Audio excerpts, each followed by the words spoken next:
Buenos días, hermanos y amigos que nos visitan. Que la gracia y la paz de nuestro Señor Jesucristo esté con todos los que invocan su nombre. Vamos a leer brevemente el capítulo 11 del libro de Hebreos, versículo 6. Luego oramos y empezamos. Dice: y sin fe es imposible agradar a Dios, porque es necesario que el que se acerca a Dios crea que Él existe y que es remunerador de los que le buscan. Amén.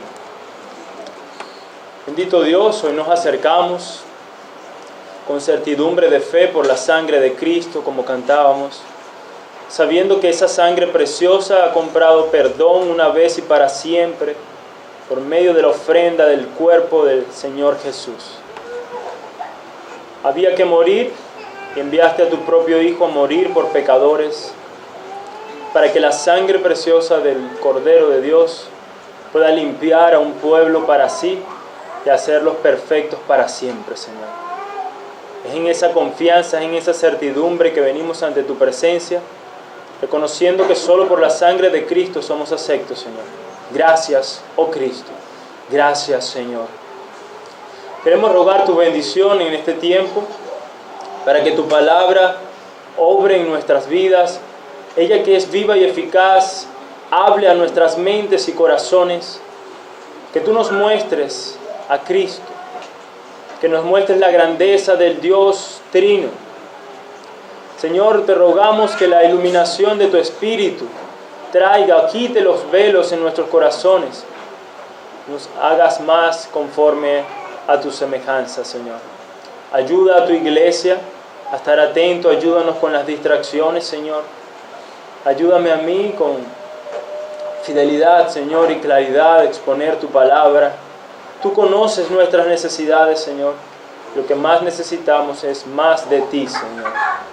Ayúdanos a estar completos y satisfechos en ti, Señor. Aumenta nuestra fe en Cristo Jesús. Amén. Bueno, hermanos, seguimos con nuestra serie acerca de la santificación. Desde la semana pasada empezamos a hablar de la santificación en el sentido positivo y partíamos esencialmente del hecho de la necesidad que tenemos todos o cada creyente de buscar nuestra satisfacción y nuestro gozo en Dios. Al contrario, cuando no hallamos esa satisfacción en Dios es donde pecamos. Cuando sustituimos las promesas de Dios por los ídolos, es donde nos vamos tras los placeres de este mundo, en vez de ir tras las promesas y las recompensas de Dios. Es vital, decíamos, e importantísimo, que para poder mortificar el pecado, nuestra satisfacción tiene que estar en Dios. Mientras más contentos, más gozosos, más satisfechos estábamos nosotros con lo que Dios es para nosotros, con lo que Él ha hecho y nos ha prometido por medio de Cristo a nosotros, entonces más fácil será para nosotros apartarnos de los deseos pecaminosos, de los afanes de este mundo y de la obra y la influencia de Satanás. Así, solo así, agradaríamos al Señor. Y aprendíamos también que esa satisfacción, esa plenitud, la hallábamos al ver la gloria de Dios. Aprendíamos que cuando nosotros veíamos a Dios actuar, cuando veíamos la manifestación de sus atributos, cuando experimentábamos, gustábamos del poder de Dios, entonces eso nos transformaba, eso nos maravillaba y nos hacía más conforme a la imagen de Jesucristo. Amén. De manera resumida, esos fueron los puntos esenciales de la semana pasada. Hoy vamos a ver el lugar de la fe en la santificación. ¿Qué lugar tiene la fe en nuestra santificación? Cuando hablamos de la fe, quizás alguien podría pensar, pero ¿no es la gratitud la que nos lleva a la obediencia? ¿O es la fe la que nos lleva a la obediencia? Si obedezco a Dios sin fe, ¿eso agrada a Dios?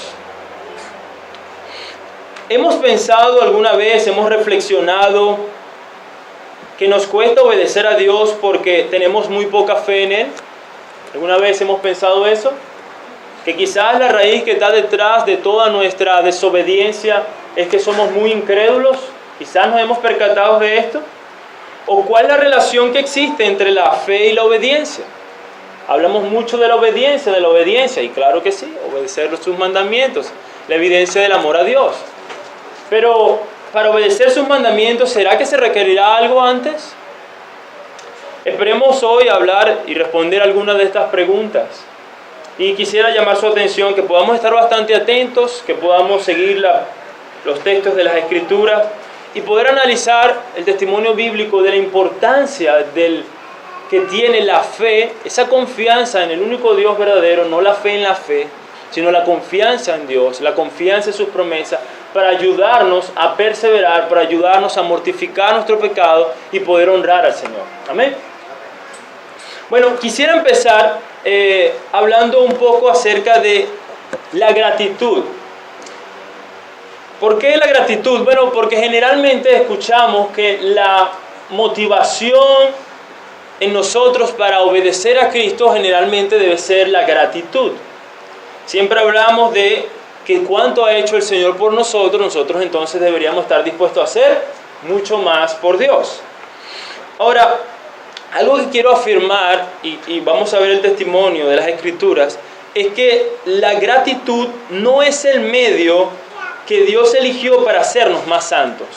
No es la gratitud el motor o el medio por el cual Dios nos haya elegido para hacernos más santos. No es ese el medio. ¿Por qué? Bueno, vamos a dar algunas respuestas referente a eso. Por ejemplo, ¿por qué no es la gratitud? Bueno, como decía, y hay una frase común entre la sociedad, hablamos de favor con favor se paga. Entonces, cuando nosotros en nuestra mente y en nuestro corazón tenemos que la gratitud, yo debo recompensarla o pagarla a Dios, allí empieza un problema importante. Bueno, ¿por qué? Bueno, si Dios ha hecho tanto conmigo, para con mí, ¿cómo yo le pagaré a Él? Favor con favor se paga. El problema está que al intentar nosotros pagarle a Dios con nuestra obediencia, estaríamos más bien endeudándonos más. ¿Por qué?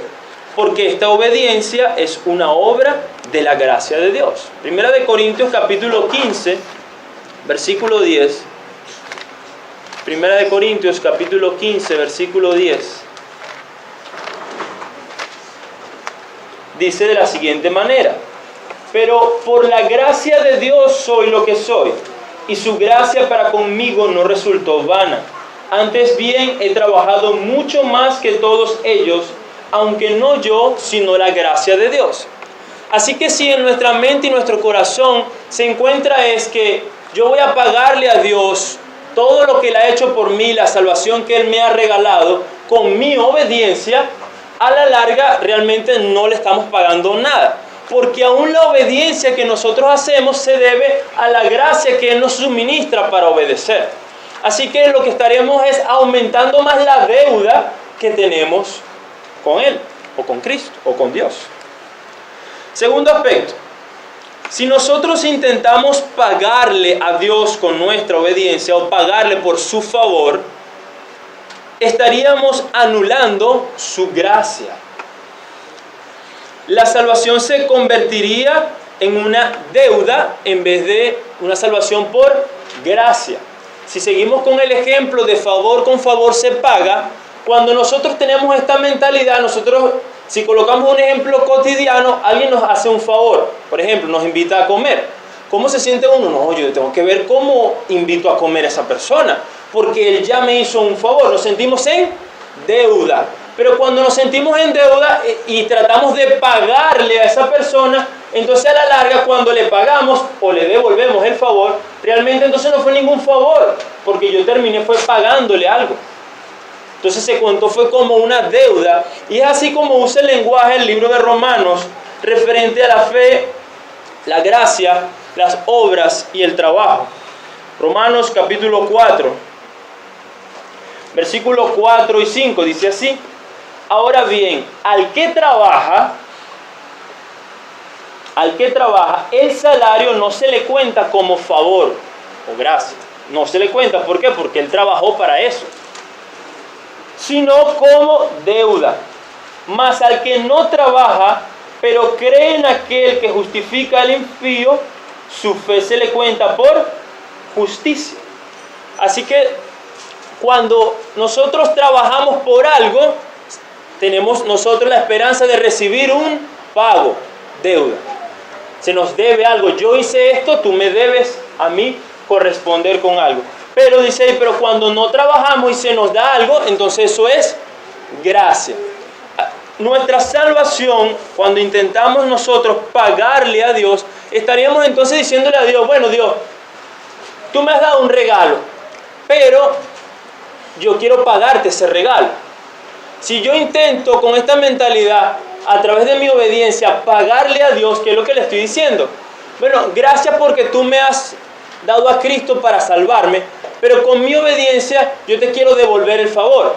Entonces pareciera que estuviéramos como amortiguando una deuda y pagando cheques con nuestra obediencia. Bueno, hoy obedecí mucho, oye, mi deuda debe bajar. Debe bajar poco a poco porque hoy tuve mucha obediencia. Entonces, bueno, Señor, yo te estoy pagando con mi obediencia la gracia y el favor que tú me has dado. Vemos cómo cuando tenemos esa mentalidad chocan y contradicen, o en este caso anularía la gracia que Dios nos ha dado. Y en vez de ser la salvación por gracia, estaríamos nosotros buscando una salvación por obras.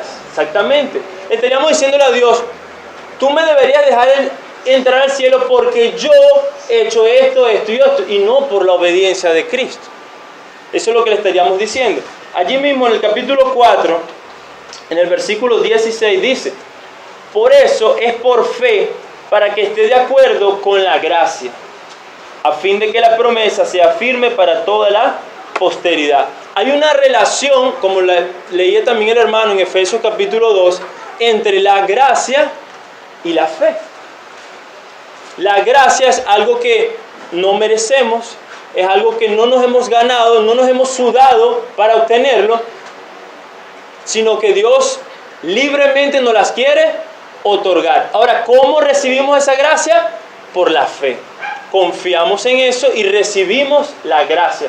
Si yo entonces, partiendo de allí, que fue lo que le pasó a los Gálatas, que habían recibido la gracia por medio de la fe, termino pagándole, como estaban haciendo los Gálatas, con las obras, buscando la justificación por mis buenas obras, termino entonces anulando o haciendo vana la gracia de Dios, que era lo que decía Pablo en los Gálatas. Así que es importante, hermanos, que esta mentalidad de pagarle a Dios con nuestras obras, debemos tener mucho cuidado, porque le estaríamos diciendo al Señor que estamos anulando o despreciando el sacrificio de Cristo. Nosotros somos salvos por gracia. No debemos pagarle a Dios, devolverle el favor a Dios. No es esa la manera que Dios ha dispuesto para nuestra santificación. Tercero, la gratitud se enfoca en el pasado, desviando nuestra mirada de la gracia o promesas futuras de Dios que nos llevan a la obediencia.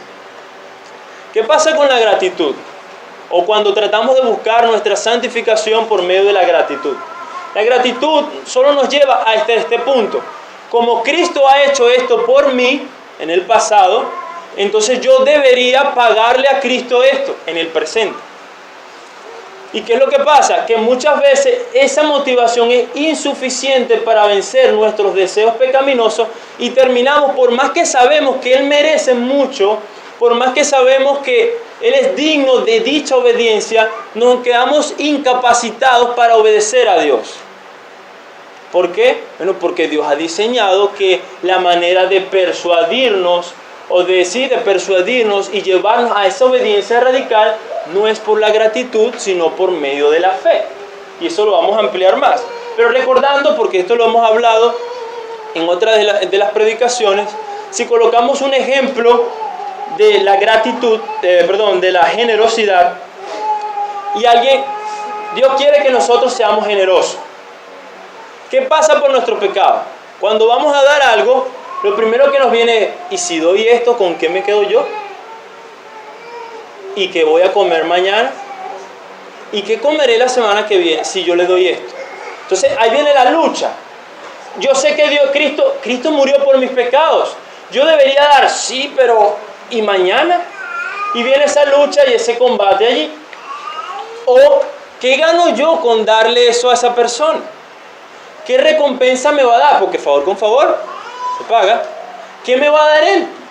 ¿Y si no me da nada? Entonces estas preguntas, estas seducciones, estas dudas se crean en nuestro corazón y se crea un conflicto, lo cual muchas veces nos lleva a ¿qué? A no dar. O a dar lo que nos sobra, o a dar muy poco. O estoy mintiendo. Ahora, miren la diferencia como Dios usa para movernos a la generosidad. Por un lado nos dice, un vaso de agua que tú le hayas dado a uno de mis pequeños, yo te lo recompensaré.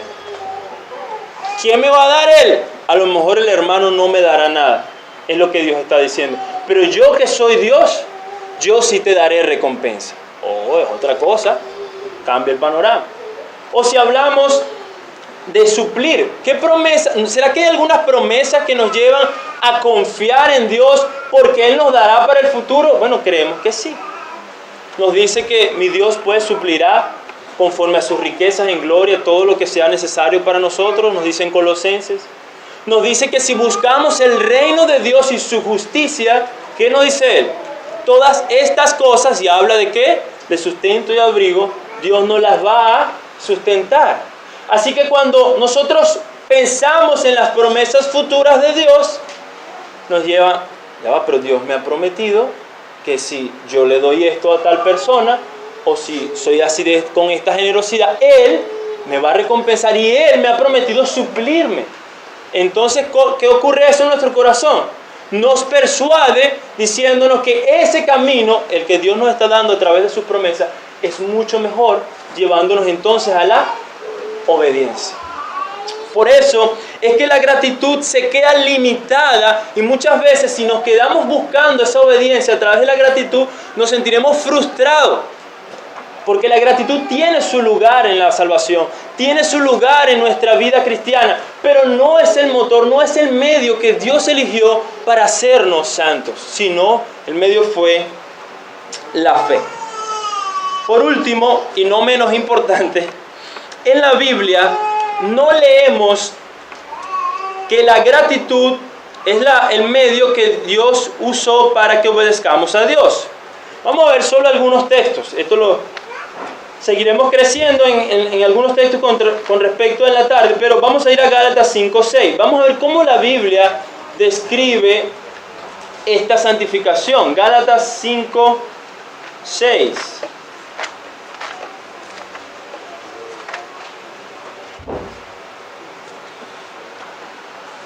Gálatas 5:6 dice: porque en Cristo Jesús ni la circuncisión ni la incircuncisión significa nada, sino la gratitud que obra por amor. ¿Así dice el texto?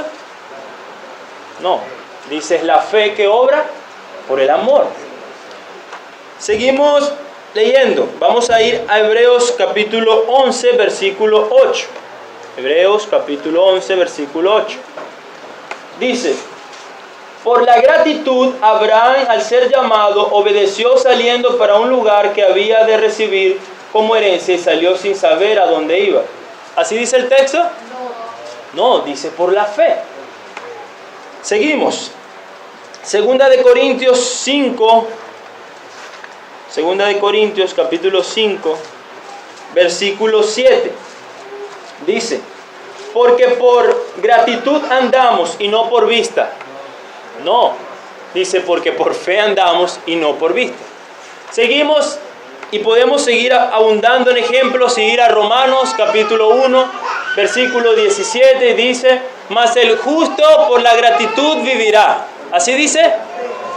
No, dice por la fe vivirá. O podemos ir a Gálatas capítulo 2, versículo 20, vamos a buscarlo.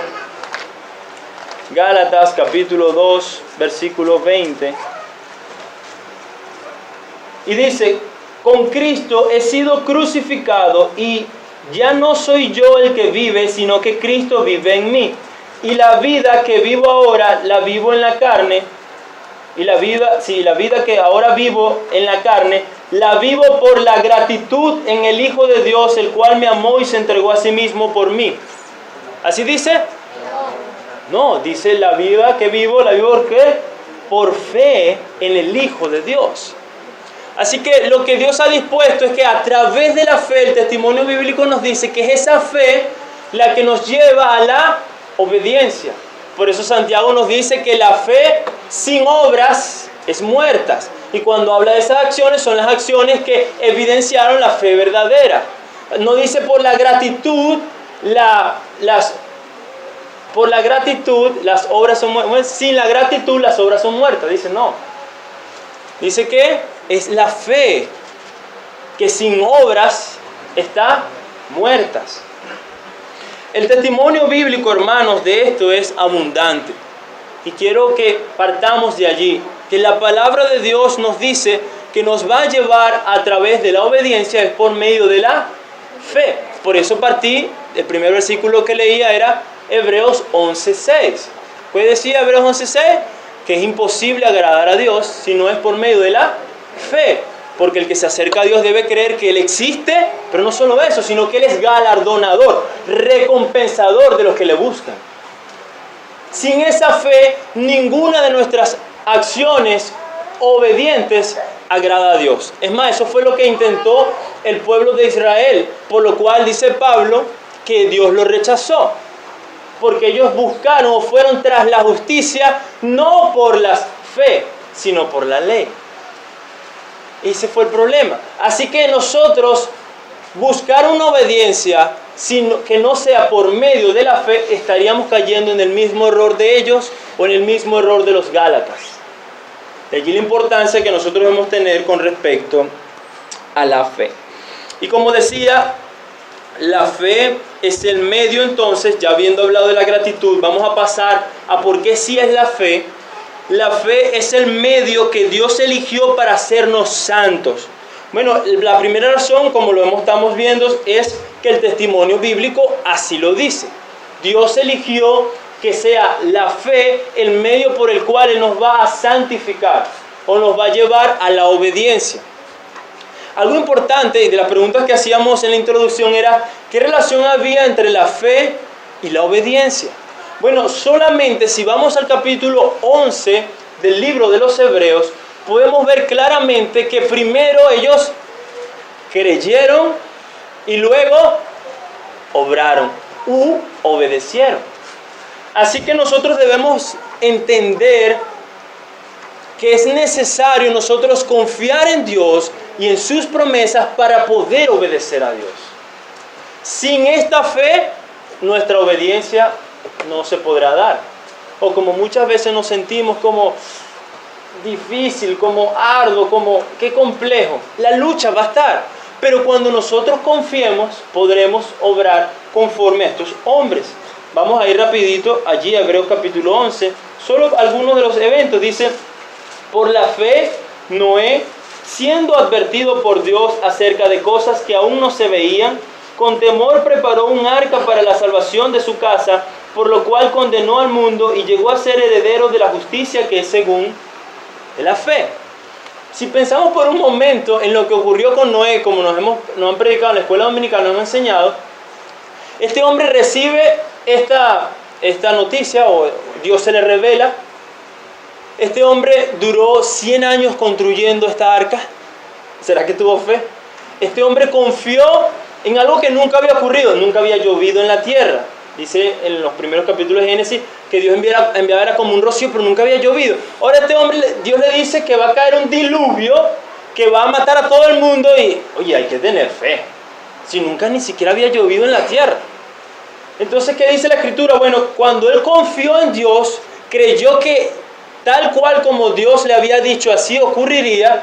Eso lo llevó a que, bueno, yo seguía construyendo mi arca por 100 años, así se burla, así me digan tú eres un loco. ¿Quién sabe cuántas cosas debió haber experimentado este hombre durante toda la espera de que Dios cumpliera esa promesa?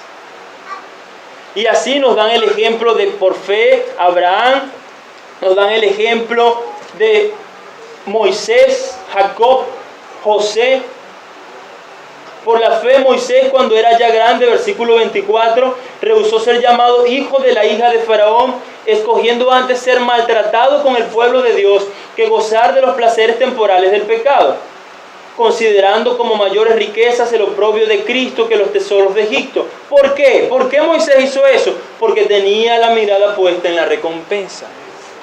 Porque él confiaba que lo que Cristo, lo que Dios le había prometido era mucho mejor que lo que Egipto ofrecía. Y ojo, lo que Egipto estaba ofreciendo en ese momento era todo. Egipto era la potencia que dominaba en esa época el mundo. Los faraones estaban por encima de todos, con grandes ejércitos, grandes riquezas y todo lo que eso implicaba. Y Moisés dice, no, eso no vale más que lo que Cristo me ha prometido. Eso no vale más que las promesas que Dios me ha hecho. Y lo despreció. ¿Pero por qué? Por la fe, por la confianza en Él.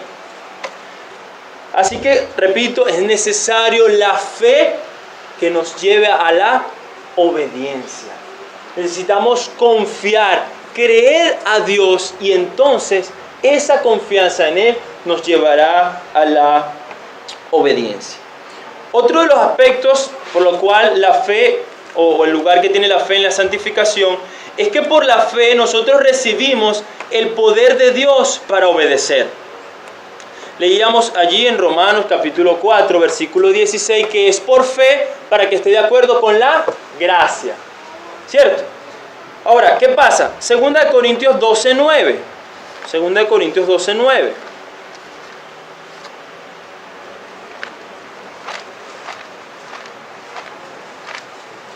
El medio por el cual Dios eligió darnos la gracia es la fe. Aquí hablamos, 2 Corintios 12:9 dice, y Él me ha dicho, te bástate mi gracia, pues mi poder se perfecciona en la debilidad. Por tanto, muy gustosamente me gloriaré más bien en mis debilidades, para que el poder de Cristo more en mí. Así como nos dice Efesios, dice que la salvación es por gracia, pero ¿cómo recibimos la salvación? ¿Por medio de qué? De la fe. Entonces, el lugar que Dios ha dispuesto para la fe no es solo para recibir la salvación, sino para vivir o seguir recibiendo la gracia de Dios para perseverar. De la misma manera como somos justificados por gracia, por medio de la fe, de la misma manera somos santificados, es decir, Dios nos va haciendo cada día más a la imagen de Cristo cuando recibimos su gracia por medio de la fe para poder obedecer sus mandamientos. Así que cuando nosotros no estamos confiando en Dios, en otras palabras, no estamos recibiendo la gracia de Dios que nos capacita para obedecer a Dios. Y vemos cómo muchas veces entonces podemos sentirnos que chocamos o que no avanzamos. Pero es que el punto es que no estamos confiando en Dios para recibir su gracia. Otro aspecto y muy importante que debemos entender es que Dios se revela al hombre, a la humanidad, para que éste confíe en Él.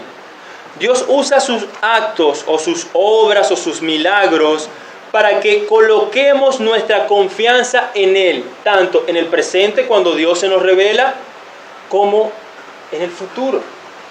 Hablamos de la gratitud que se quedaba solo en el pasado, pero toda la revelación de Dios, todo lo que Dios ha hecho desde la creación hasta la venida de Cristo y todo lo que hizo durante la era apostólica y lo que sigue haciendo, es con el propósito de que nosotros confiemos en Él, de que veamos que no hay nadie como Él y que esa confianza, esa certeza, esa seguridad es la que entonces nos mueve a rendirnos o a dejarnos guiar para obedecer su ley.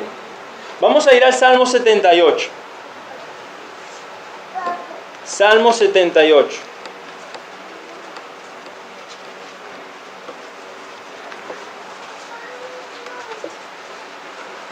Versículo 4 al 8. Salmo 78, versículo 4 al 8. Dice: no lo ocultaremos a sus hijos, sino que contaremos a la generación venidera ¿Qué van a contar? Las alabanzas del Señor. ¿Qué más van a contar? Su poder. ¿Qué más van a contar? Las maravillas que Él hizo. ¿Por qué? Porque Él estableció un testimonio en Jacob y puso una ley en Israel, la cual ordenó a nuestros padres que enseñaran a sus hijos. ¿Para qué los padres enseñan la palabra de Dios a sus hijos? ¿Para qué les hablan de las alabanzas del Señor? ¿Para qué les hablan del poder del Señor? ¿Para qué les hablan de las maravillas del Señor? Versículo 6. Para que la generación venidera lo supiera, lo conozca, aún los hijos que habían de nacer, y estos se levantaran y lo contaran a sus hijos, es decir, siguieran transmitiendo este conocimiento. ¿Para qué? Fin. Para que ellos pusieran su confianza en Dios, para que ellos no se olvidaran de las obras de Dios, sino, vamos después, que guardaran sus mandamientos y no fueran como sus padres, una generación porfiada y rebelde, generación que no preparó su corazón y cuyo espíritu no fue fiel a Dios. ¿Por qué esta generación? ¿Y de qué generación está hablando? De la que salió de Egipto, de la que nos narra desde Éxodo, Números. ¿Por qué esa generación no preparó su corazón? ¿Por qué esa generación fue una generación porfiada y rebelde? ¿Por qué tenía un espíritu que no fue fiel a Dios? ¿Por qué? Por su incredulidad. Eso es lo que nos dice el libro de Hebreos capítulo 3 y capítulo 4. Dice, ellos no alcanzaron el reposo. Vamos a leerlo. Hebreos capítulo 3. Versículo 7 en adelante. Dice, por lo cual, como dice el Espíritu Santo, si oís hoy su voz, no endurezcáis vuestros corazones, como en la provocación, como en el día de la prueba en el desierto, donde vuestros padres me tentaron al ponerme a prueba, y vieron mis obras por 40 años. Por lo cual me disgusté con aquella generación y dije, siempre se desvían en su corazón y no han conocido mis caminos. Como juré en mi ira, no entrarán en mi reposo. Sigue el versículo 16. Porque, ¿quiénes habiendo oído le provocaron? ¿Acaso no fueron todos los que salieron de Egipto guiados por Moisés? ¿Y con quiénes se disgustó por 40 años? ¿No fue con aquellos que pecaron, cuyos cuerpos cayeron en el desierto? ¿Y a quienes juró que no entrarían en su reposo, sino a los que fueron desobedientes? Versículo 19. Vemos pues que no pudieron entrar a causa de su incredulidad. Toda esta revelación de Dios, todos estos prodigios, está diciendo el Salmo 78. Toda esta revelación Dios la tenía ¿para qué? Para que ellos confiaran en Él. Pensemos en las plagas de Egipto. Estar un pueblo allí reprimido, esclavizado, y un hombre empieza a decirle, mire, Dios los va a sacar a ustedes. Va a empezar a hacer un montón de señales para que ellos los dejen salir. Yo me supongo la gente allí con su incredulidad, y empiezan plaga tras plaga, milagros tras milagros. Y la Biblia nos registra que Dios protegiendo a este pueblo. A ellos no le pasaba lo que a Egipto le estaba pasando. Milagro tras milagro. Y ellos, wow, ¿qué buscaba Dios con eso? Ganarse la confianza de su pueblo. Confíen en mí, yo estoy con ustedes, yo quiero su bien, yo cumpliré las promesas que hice a Abraham, porque habían promesas que estaban hechas anteriormente. Yo soy ese mismo Dios. Y ahí estaba Dios revelándose. Luego de la liberación que los dejan, se encuentran ante el desierto, el mar, se encuentran atrás el ejército de Faraón persiguiéndolos y ellos en el medio. El mar, nos ahogamos. El desierto nos mata. Dice la Biblia que algunos murmuraron. Acababan de ver semejantes milagros en Egipto y aún los hombres murmurando. ¿Para qué nos trajiste acá, Moisés? ¿Para que nos maten? Era mejor habernos quedado allá en Egipto. ¿Qué dijo Dios? Moisés, agarra tu vara y abre el mar. Y dice que hubo un gran viento toda la noche. Y Dios abrió el mar para que esta generación pasara por allí. Pero a pesar de todo esto, a pesar de semejantes actos de la gloria de Dios, de la manifestación del poder de Dios, estos hombres, nos describe Éxodo y el libro de Números, fueron demasiado rebeldes y dudaron y fueron incrédulos, no confiaron en el cuidado de Dios y se quejaban y se quejaban. Una de esas quejas sobre la comida. En el desierto estamos rodando, no hay comida, aquí no hay nada. ¿Qué hace Dios? maná del cielo.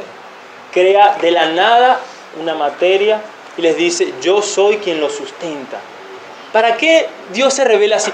Confíen, yo soy quien lo sustenta. Yo de la nada, mira, traje alimento. Después las carnes, trae las codornices. Yo lo sustento. Y a pesar de todo esto, este pueblo seguía en lo mismo y en lo mismo. ¿Por qué? Por su incredulidad. Vamos a ir a Números capítulo 14 y vemos cómo se describe en medio de todas esas rebeldías de Israel. Números 14, viene una murmuración. Números capítulo 14, versículo 2 en adelante, dice: y murmuraron contra Moisés y Aarón todos los hijos de Israel, y les dijo toda la congregación: ojalá hubiéramos muerto en la tierra de Egipto, ojalá hubiéramos muerto en el desierto. ¿Y por qué nos trae el Señor a esta tierra para caer a espada? Nuestras mujeres y nuestros hijos vendrán a ser presa. ¿No sería mejor que nos volviéramos a Egipto? Y decían unos a otros: nombremos un jefe y volvamos a Egipto. Entonces Moisés y Aarón cayeron sobre sus rostros en presencia de toda la asamblea de la congregación de los hijos de Israel.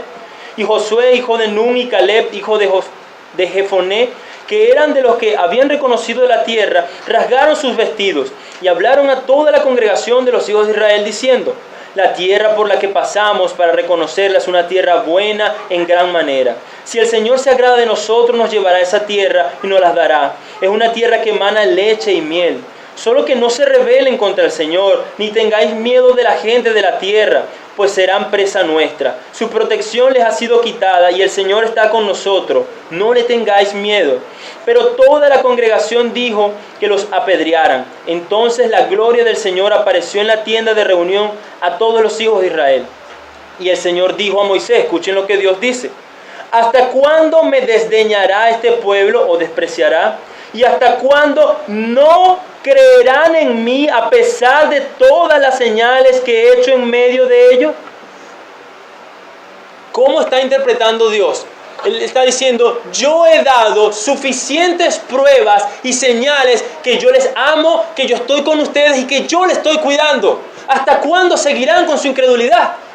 Eso es lo que le está diciendo a este pueblo. Y por esa razón dice que él juró que no entraría en su vida, a su reposo. Por esa razón él mató a la mayoría de esa generación y solo unos pocos accedieron a la tierra prometida. ¿Por causa de qué? ¿De la ingratitud? No, por la incredulidad, porque no confiaron en Dios. Ahora vemos entonces que así como estos actos salvadores se evidenciaron para que confiaron en Dios, en estas personas en el presente, los que la leyeron después, ¿para qué era? O lo que decía el Salmo 78, ¿para qué los padres debían decírselo a sus hijos? Para que confiaran en ese Dios, porque el Dios de sus padres era el mismo Dios de sus antepasados. Y ese mismo Dios estaba con ellos, para que sus hijos entonces confiaran en ese Dios.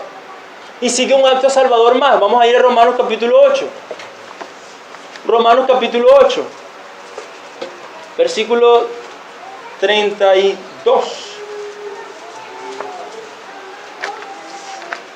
El acto salvador más grande, en el cual apuntaban todas las sombras del Antiguo Testamento. Romanos 8:32 nos dice: el que no escatimó ni a su propio Hijo, sino que lo entregó por todos nosotros. La pregunta es: ¿cómo no nos dará juntamente con Él todas las cosas? El acto salvador más grande que Dios ha hecho es dar a su Hijo para salvar a pecadores miserables como nosotros. Es un acto que hoy en el presente sería un acto pasado, algo que ya ocurrió. Pero ¿cómo Dios usa o cómo Pablo usa ese acto del pasado para llevarnos a una obediencia futura? Diciéndonos, si Dios fue poderoso, si Dios nos mostró su amor en el pasado, si Dios nos mostró su cuidado, dándonos lo más preciado para Dios, que fue a su propio Hijo, entonces, en el presente, estén seguros que Él nos dará todo lo necesario. ¿Para qué? Para nuestro bien. Él nos dará todo lo necesario para nuestra santificación, porque si leemos todo el contexto de Romanos 8 es eso. Él nos dará todo lo necesario para ser transformados a la imagen de Jesucristo. ¿Por qué nosotros podemos tener la certeza de que Dios nos dará todas esas cosas? Porque nos ha dado lo más grande del mundo. nos ha dado lo más grande del universo, nos dio a su propio Hijo. ¿Hay algo que tenga mayor valor, mayor peso que la sangre del Hijo de Dios? ¿Hay algo en esta tierra que valga más que eso? No lo hay. Así que si Dios nos ha dado lo más grande, lo más valioso, las tonterías que necesitamos para nuestra santificación, mucho más fácil nos las dará. Pero ¿a qué nos está llamando? Ve lo que Dios ha hecho en el pasado. ¿Para qué? ¿Para que te quedes en el pasado? No, para que confíes para el futuro. Para que confíes que yo estoy contigo, que yo te he amado y que las promesas que yo te he hecho las voy a cumplir. La gracia pasada, las promesas o los actos salvadores del pasado, Dios los usa para que confiemos en el futuro. Para que digamos, si Dios ha hecho esto en el pasado, Él también hará eso en el presente. Y Él también hará eso en el futuro. Y confiemos en Él, le atesoremos, creamos a Él. Y es esa fe entonces la que nos llevará a esa obediencia. Otro de los aspectos es que la fe es la que nos lleva a estar satisfechos en Dios. Vamos a ir a Juan capítulo 6. Y vemos allí la relación que tenemos con lo que estábamos hablando la semana pasada, eso de ver la gloria de Dios, eso de buscar nuestra satisfacción en Dios. Bueno, en Juan capítulo 6, versículo 35, Jesús dice, Jesús les dijo, yo soy el pan de vida, el que viene a mí no tendrá hambre, y el que cree en mí no tendrá sed jamás. Aprendíamos por los grupos familiares que estas afirmaciones de Jesús, o en especial esta, se coloca a Él como que Él es necesario para que nuestra alma pueda estar satisfecha, porque nunca tendrá sed. Infiere entonces que hay una satisfacción, hay una plenitud cuando nosotros comemos del pan de vida que es Cristo. Así que cuando alguien cree en Cristo, Él es el que satisface nuestra alma. Cuando nosotros confiamos en las promesas de Dios, afectan nuestras emociones de tal manera que nos hace estar plenos y completos en Dios. De una manera sencilla, eso lo profundizaremos la semana que viene. Si hablamos de la ansiedad es un afecto, es una emoción. Cuando estamos ansiosos es una excesiva preocupación por el futuro, de tal manera que turba nuestra mente y quita nuestra paz. Eso es un afecto, está el afecto moviéndose. Ahora, ¿cómo Dios dice que nosotros vencemos ese afecto? Bueno, cuando confiamos que Él nos va a sustentar en el futuro. Cuando nosotros ejercemos fe en esa promesa, nosotros descansamos. Nosotros decimos, mi Dios suplirá todas las cosas necesarias según sus riquezas en gloria. ¿Y qué ocurre con nuestro corazón y nuestra ansiedad? Cesa. Y así hablaremos de muchos deseos la semana que viene. Pero quiero ilustrarle de manera sencilla cómo es esa confianza en Dios y en sus promesas la que afecta nuestras emociones, la que nos lleva a tener verdaderos sentimientos o emociones santas, nos lleva a obedecer a Dios con la motivación correcta. Eso es lo que quiero hacer énfasis. La fe, otro de los aspectos, corta de raíz el pecado. ¿Cómo la fe corta de raíz el pecado? Bueno, debemos recordar algo que también ya hemos dicho. El pecado, hemos dicho, es lo que hacemos cuando no estamos satisfechos en Dios. También hablamos de que el pecado o lo que hacía Satanás es que él nos seduce y nos tienta ofreciéndonos una mejor o supuesta felicidad y gozo. Es decir, el pecado nos dice, es mejor que te ames a ti mismo y que desprecies a tu prójimo. Es mejor, mira, tendrás la gloria de los hombres, tendrás el reconocimiento de ellos. Eso nos seduce el pecado. Y Dios nos promete, no hagas las cosas para que los hombres te reconozcan. Hazlo en secreto tu justicia para yo recompensarte. Cuando nosotros pesamos, y esta es nuestra vida cotidiana de la santificación, lo que nos seduce o nos promete el pecado y lo que nos promete Dios. Entonces cuando nosotros estamos pesando esto, vemos que las promesas de Dios son mucho más valiosas. Y cuando nosotros confiamos en ellas, hacen que esta seducción y esta tentación pierda poder en nosotros. De esa manera, la fe en las promesas de Dios es la que nos ayuda a cortar el pecado. ¿Por qué? Porque Dios nos ofrece, nos persuade, nos motiva, prometiéndonos mejores cosas que lo que el pecado nos pueda prometer. Si hablamos, nuevamente repetimos un ejemplo de la economía o de la generosidad. En la parábola del rico, el rico creía que mientras más bienes tenía, ¿qué él era él? Era más feliz o más satisfecho. Jesús le dijo, la vida no consiste en los bienes que posee, pero el pecado nos hace creer eso. Si tenemos más bienes materiales, estaremos más felices y más gozosos. Dios nos dice, no, eso es una necedad. Pero si tú usas los recursos que Dios te ha dado para dar a los hermanos, para extender el reino de Dios, para hacer necesidad para ayudar a los necesitados y hacer misericordia, yo te prometo que te voy a dar una herencia, unos tesoros mayores que los que hay en la tierra. Son tan mayores que en la tierra lo que tú tendrás te lo pueden robar, se puede deteriorar. Pero lo que yo te prometo en el nuevo cielo y la nueva tierra es que nadie te lo robará y nadie te lo quitará. De esa manera Él nos persuade a decirnos, ¿dónde quiero yo tener mis riquezas? ¿Dónde vale realmente la pena tener mis bienes? Bueno, cuando confiamos en que vale la pena mejor atesorar para la eternidad, entonces esa confianza en Dios me lleva ¿a qué? A que esta seducción de acumular grandes riquezas y grandes propiedades y todo esto en la tierra, me lleva a que esto tenga menos poder en mí, es decir, a cortar el pecado, porque me lleva entonces a confiar y obedecer radicalmente al Señor.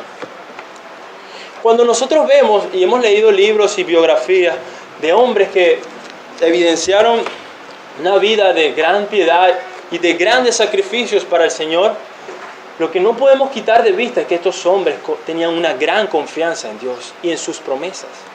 Leí una vez de John Wesley que él ganaba su sueldo como pastor y era suficiente para mantener sus necesidades. A tal punto que después de una ocasión que vino una persona a pedirle abrigo, ropa, él se dio cuenta de tantas cosas que él tenía en su hogar, de tanto lo que él tenía y de cómo había tanta necesidad que él un día llegó a una resolución y así pasó a la historia, como un hombre que vivió con lo necesario y todo lo demás era para Dios y para la obra de Dios. Todo lo demás, él solo agarraba como quien dice, esto es lo que yo necesito para vivir tranquilamente. Todo lo demás se le da al Señor y ayudaba a los pobres y ayudaba a los hermanos y sostenía a otros ministros. ¿Así? ¿En qué se basaba este hombre para despojarse de todo eso? ¿En qué? En que él sabía que haciendo esto tendría mucho más en el cielo. Que su recompensa iba a ser mayor que la de esta tierra. En eso se basaba. Porque si no, ¿en qué estaba pensando? Si lo pensamos desde el ámbito terrenal, cualquier persona, economista, cualquier gente le dijera, tú eres loco, estás despreciando tus riquezas. ¿Cómo es que tú vas a hacer eso? No tiene sentido. Pero desde la vista de Dios, este hombre estaba agradando a Dios con una gran fe, una gran obediencia radical, sabiendo que Dios recompensaría mucho mejor en la eternidad toda esa obediencia. Así que, hermanos, podemos ver, por ejemplo, segunda de Pedro capítulo 1, cómo es esta misma verdad de que las promesas de Dios son las que nos llevan a la obediencia. Segunda de Pedro capítulo 1, versículos 3 y 4, dice, pues su divino poder nos ha concedido todo cuanto concierne a la vida y a la piedad, mediante el verdadero conocimiento de aquel que nos llamó por su gloria y excelencia, por medio de las cuales nos ha concedido sus preciosas y maravillosas promesas a fin. ¿Cuál es el propósito de que Dios nos haya dado sus maravillosas y preciosas promesas? A fin de que por ellas lleguéis a ser partícipes de la naturaleza divina, habiendo escapado de la corrupción que hay en el mundo por causa de la concupiscencia.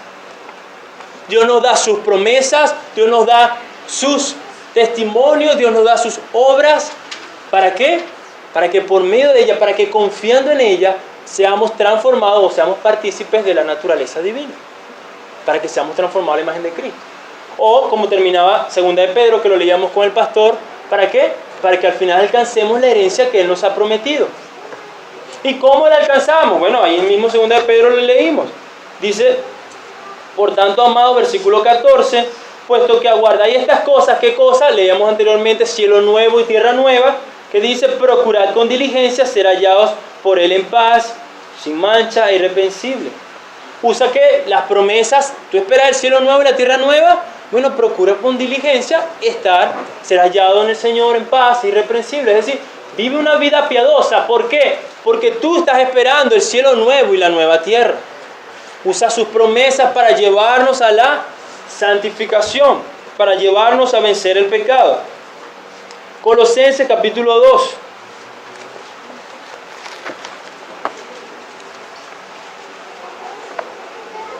Colosenses capítulo 3, versículo 22. Colosenses capítulo 3, versículo 22 dice, siervos, obedeced en todo a vuestros amos en la tierra, no para ser vistos como los que quieren agradar a los hombres, sino con sinceridad de corazón, temiendo al Señor. Y todo lo que hagáis, hacedlo de corazón como para el Señor y no para los hombres, sabiendo que del Señor recibiréis la recompensa de la herencia. Es a Cristo el Señor a quien servís. ¿Alguien le dificulta, en este caso en el contexto, a los amos o a los esclavos? Son a los esclavos quienes servían a unos amos. Algunos eran amos creyentes, pero muchos otros no eran creyentes. Y él le dice, ustedes son cristianos. Ustedes sirvan y sométanse a esos amos. Hay amos difíciles, sí, pero les dice, sírvale. ¿Sírvale como para ellos? No, porque la tendencia a nosotros es, pero es que él me trata mal. Entonces, ¿con qué ganas tengo yo de servirle? Si él me trata mal, si él no me paga lo justo. Y así un montón de excusas que nos llevan a, no vale la pena. Más bien uno desearle el mal. El pecado nos lleva a todo eso. Pero ¿cómo él persuade? ¿Cómo la Biblia usa para persuadir a estos esclavos a obedecer a su siervo? Diciéndole, aunque tu Señor, el Señor humano, su amo, no te recompense justamente, aunque Él no valore los sacrificios y esfuerzos que tú haces, si tú lo haces de corazón como para mí, es a mí a quien me sirve y yo soy quien te voy a recompensar. De esa manera Él corta el pecado. De esa manera está ahí la tentación y no, esa confianza, cuando yo confío en eso, no importa. No importa que Él no me recompense, Dios me recompensará. No importa que los hombres no lo valoren, Dios sí lo valorará. Y Él me dará la recompensa. Entonces cambia mi actitud, cambia mi corazón para entonces evocarme a esa acción y agradar a Dios. Así Dios ha dispuesto, hermano, que nosotros ayudarnos a crecer en santidad usando sus promesas. Tanto positivas, como también veremos la semana que viene, como negativas. Es decir, como las advertencias que Dios nos hace. Cuando nosotros seguimos perseverando en el pecado, Él nos advierte ¿para qué? Para buscar nuestro bien. No persistas en eso, porque si sigues pecando deliberadamente, la ira de Dios caerá sobre ti. Hebreos capítulo 10.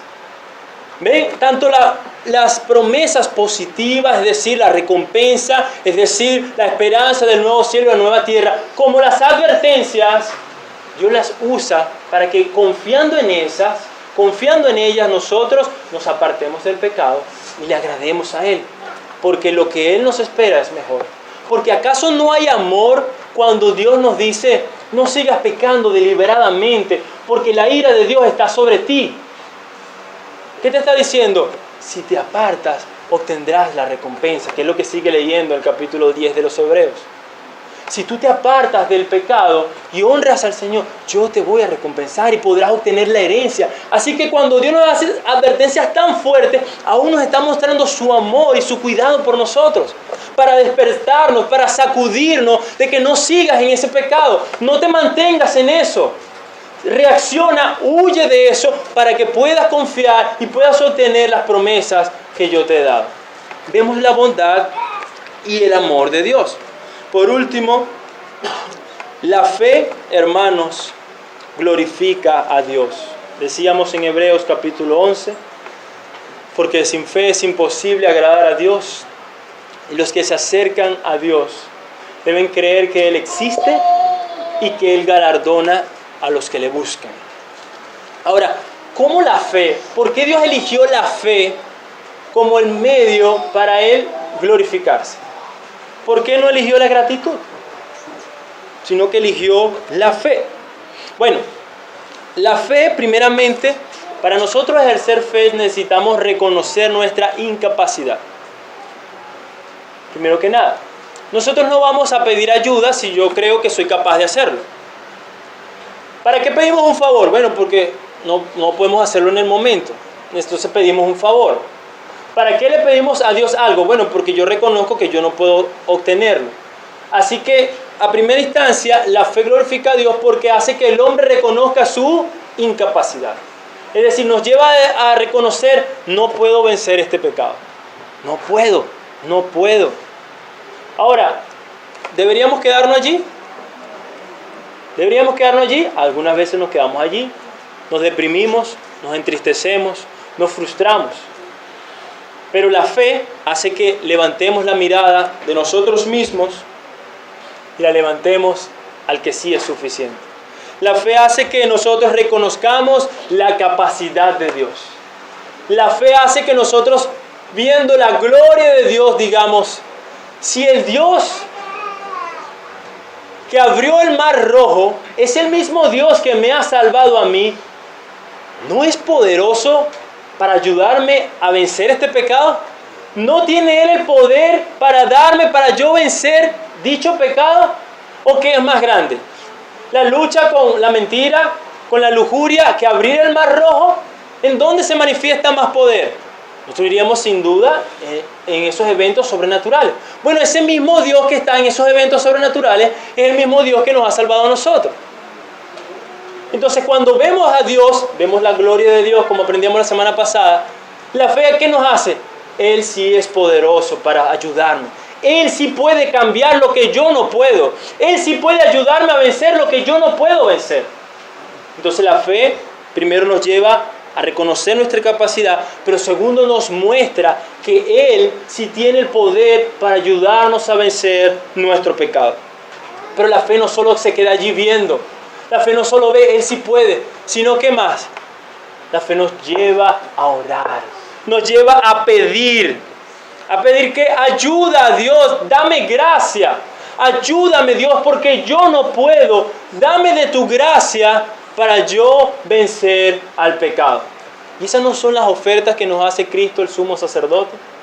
Hebreos capítulo 4 nos dice, acerquémonos pues confiadamente al trono de la gracia. ¿Para qué? ¿Para qué dice que vengamos en oración al sumo sacerdote que intercede por nosotros para siempre? ¿Para qué? Para que hallemos gracia, para que hallemos misericordia para la ayuda oportuna. ¿Ven? Con ojos de fe, cuando confiamos en Dios, nos acercamos a Él y le decimos, Dios, dame gracia. Señor, ayúdame. O aún, Señor, perdóname. Porque aún allí hay fe. Porque cuando nosotros pecamos y vamos a Dios pidiendo misericordia por nuestro pecado, nos acercamos con fe. ¿Con fe en qué? En que Cristo ha muerto por mis pecados. No nos quedamos en la condenación del diablo, ni nos quedamos en la depresión que nos acusa Satanás, como no soy digno, ¿para qué voy a hacer esto? Y nos tiene allí. No. La fe hace que salgamos de allí y diga, sí he pecado, pero Él es poderoso para perdonar mis pecados, pero Él ha muerto en la cruz para limpiarme de mis pecados. Entonces con fe nos acercamos a Él, en certidumbre de fe. Nos acercamos a Él pidiendo que, Señor, purifícame, Señor, limpia de mis iniquidades, límpiame de mi maldad. Y confiamos en el perdón de Dios. ¿Experimentamos qué? La paz. Dios renueva nuestro gozo. Seguimos con la fe. Ahora la fe pide la gracia, la fe pide la ayuda a Dios. ¿Y qué hace Dios? ¿Qué hace Dios? Dios responde. Dios responde dándonos ¿qué? Esa gracia, dándonos esa misericordia para que nosotros podamos obedecer. Dios nos las da. Pediste y pedí, os daré. Buscad y hallaréis. Pedimos entonces a Dios gracia y Él ¿qué hace? Nos las da. Por medio de la fe nosotros recibimos esa gracia que nos lleva a la obediencia. Y al final, ¿quiénes son los beneficiados? Nosotros. Pero ¿qué hace la fe también? La fe hace que toda la gloria se la lleve Dios. La fe hace que toda la gloria se la lleve Dios. Porque el bien que yo he experimentado, porque la obediencia que yo haya logrado, fue gracias a su poder. Y al final en todo esto, Él es quien recibe la gloria. Por eso Pablo habla de que en qué se gloria. No me puedo gloriar sino en la cruz de Cristo. Me tengo que gloriar solo en Él, porque es que gracias a Él es que puedo hacer todo. Gracias a Él es que todas las promesas son sí en Cristo Jesús, dice 2 Corintios. Solo por la obra de Cristo todas las promesas se cumplirán, pero no es por los méritos míos. O como decía Pablo, he trabajado más que todos los apóstoles, pero no yo, sino la gracia de Dios en mí. Esa gracia, ese poder en el cual Dios suministra a sus hijos, lo recibimos por la fe. Nosotros somos beneficiados, nosotros honramos a Dios y al final Él es el único que se lleva la gloria. En conclusión, hermanos, sin fe es imposible agradar a Dios. Llevémonos eso para nuestra casa. Llevémonos otra cosa para nuestra casa. La incredulidad es la razón principal de nuestra poca obediencia o tibieza espiritual. ¿Por qué estamos tibios? ¿Por qué tan fríos? ¿Por qué nos cuesta tanto obedecer al Señor, vencer el pecado? Hay muy poca fe en Dios. Hay muy poca confianza en Dios. Hay mucha incredulidad en nosotros, lo cual nos impide avanzar. La semana que viene, Dios mediante, estaremos viendo cómo aumentamos la fe. La semana que viene también estaremos viendo diferentes aplicaciones de cómo esta verdad fueron vividas por estos hombres en la palabra de Dios. Y también hablaremos de ejemplos de diferentes pecados, de cómo las promesas de Dios nos ayudarán a vencer el pecado. Dios mediante, esperemos hacer eso la semana que viene.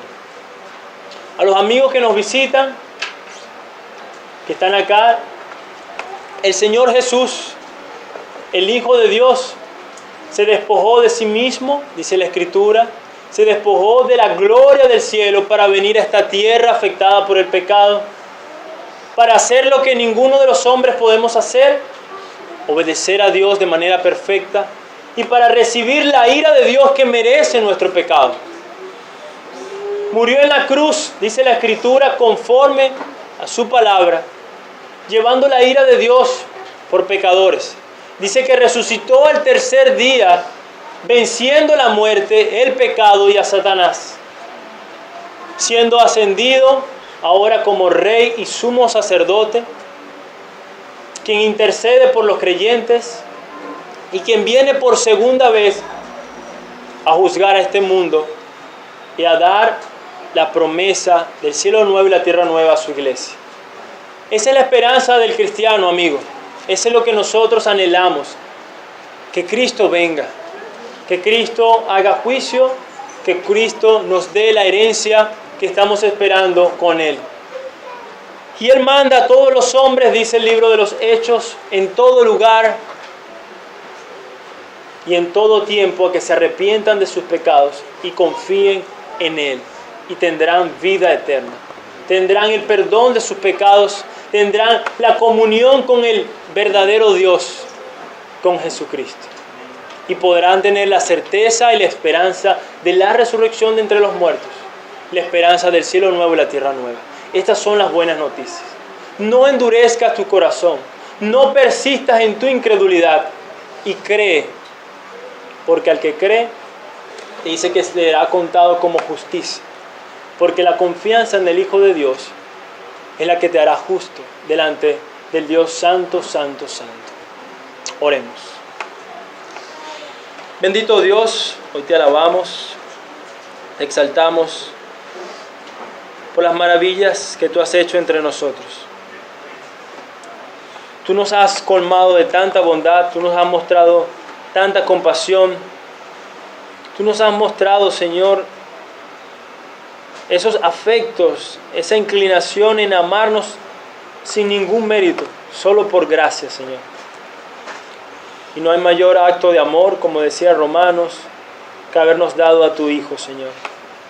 Y nos dice, ¿cómo no nos darás juntamente con Él todas las cosas? Nos invitas a confiar, nos invitas a creer que nos has dado lo más preciado, así que las otras cosas necesarias para nuestra santificación, podemos tener la certeza que tú nos las darás, Señor. Ayúdanos a crecer en fe, ayúdanos a confiar en ti. Aumenta, Señor, nuestra fe. Como decían algunos hombres en tu palabra, aumenta nuestra fe, Señor. Perdónanos por nuestra incredulidad. Perdónanos porque a pesar de tan maravillosas promesas, a pesar de que leemos tan grandiosos milagros tuyos, Señor, muchas veces somos como ese pueblo rebelde, que no confiamos en ti, somos un pueblo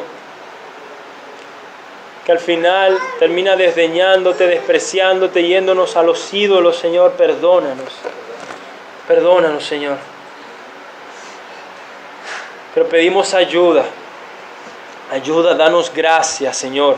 Da gracia a tu iglesia evangélica reformada, Nueva Vida, para confiar en tus hermosas promesas, para buscar conocerte cada día más, para ver tu gloria, Señor, para que confiando en ti podamos honrarte de una manera que a ti te agrade, Señor.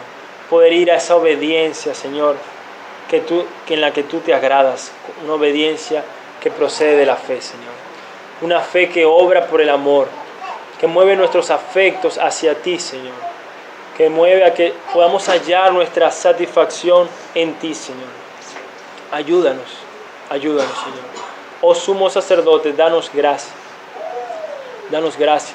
para la ayuda oportuna, Señor, y para perseverar hasta el fin, Señor. Guárdanos del pecado, guárdanos de las tentaciones, guárdanos de Satanás y las mentiras de este mundo, y muéstranos que tus promesas son más gloriosas, son más maravillosas que todo lo que nos puede ofrecer este mundo, Señor.